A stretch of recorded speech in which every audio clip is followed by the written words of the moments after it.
body for you today. We have 4 stations. Each station has a superset. First station is going to be an incline bench press.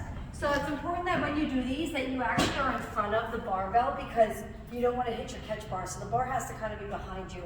So what I'm going to do here is I'm going to get my stance, rest my neck and my head, hands about shoulder width apart. Hardest part is pushing it up and over. And now I'm going to come down to the top of my chest, exhale and push it all the way up. Okay?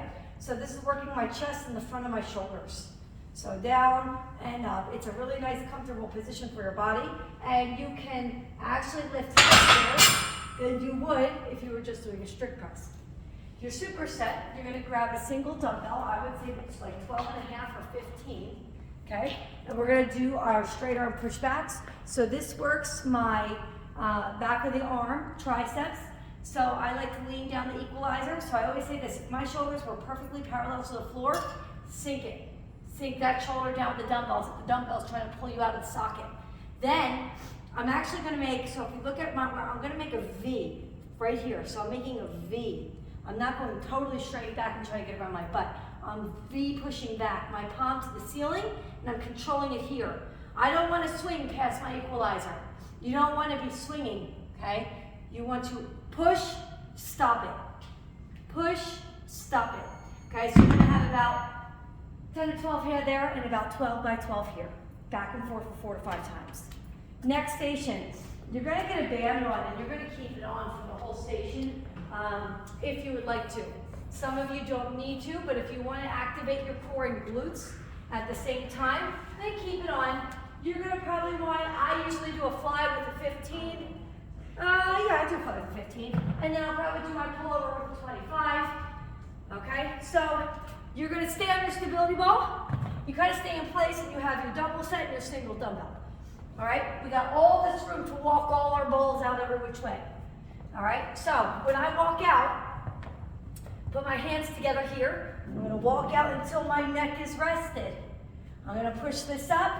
From here, I'm going to hold my bridge up and throw those knees out. Slight bend those elbows. Look at my fingers are loose. Go as deep as you can. And then squeeze together. And as I'm coming together, I'm squeezing my cheeks together too.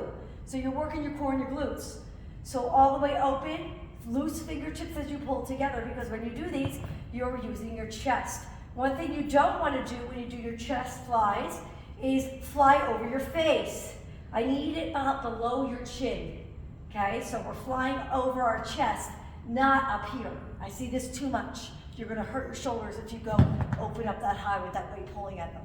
Okay, so then your second one, and if my dumbbell was closer, let's say grab my 25, or you gotta get up and go get it. Same thing, stay on the ball. Make a triangle with the big headed dumbbell. It's really hard to do with one without the big head. So I got my triangle here. Now, I'm gonna come down to where my butt touches the floor. My arms are above my head. You want them straight as I can be. You don't want them to bend too much because we're not doing triceps. I'm really trying to work on that pullover with the back. So I'm gonna come up, squeeze the glute up high. You can go past your chin a little bit, but don't bring it all the way down here.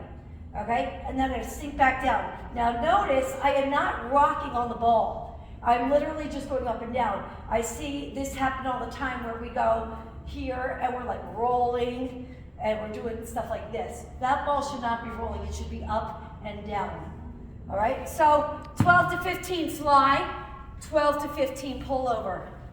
If you need to drop the band because you're losing form for the upper body, drop the band. Remember, it is an upper body workout. All right, back here. Seated camel row. Keep it low. All right?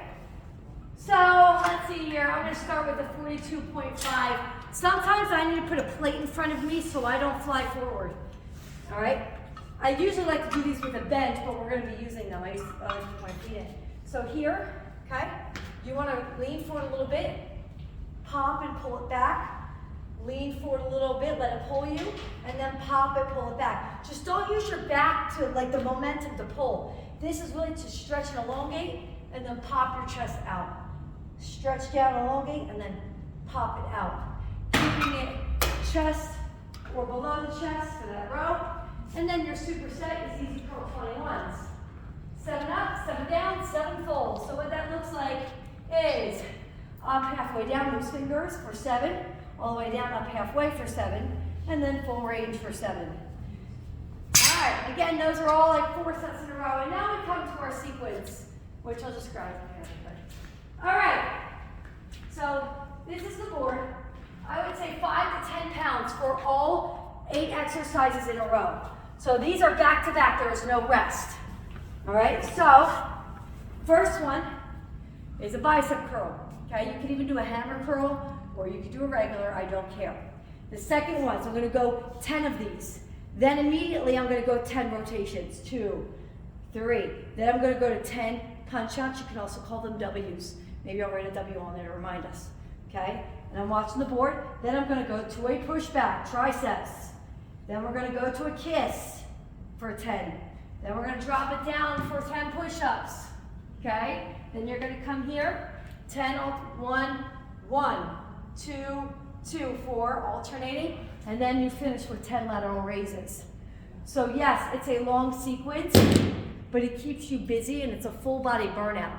So ideally, I would like you to finish with this.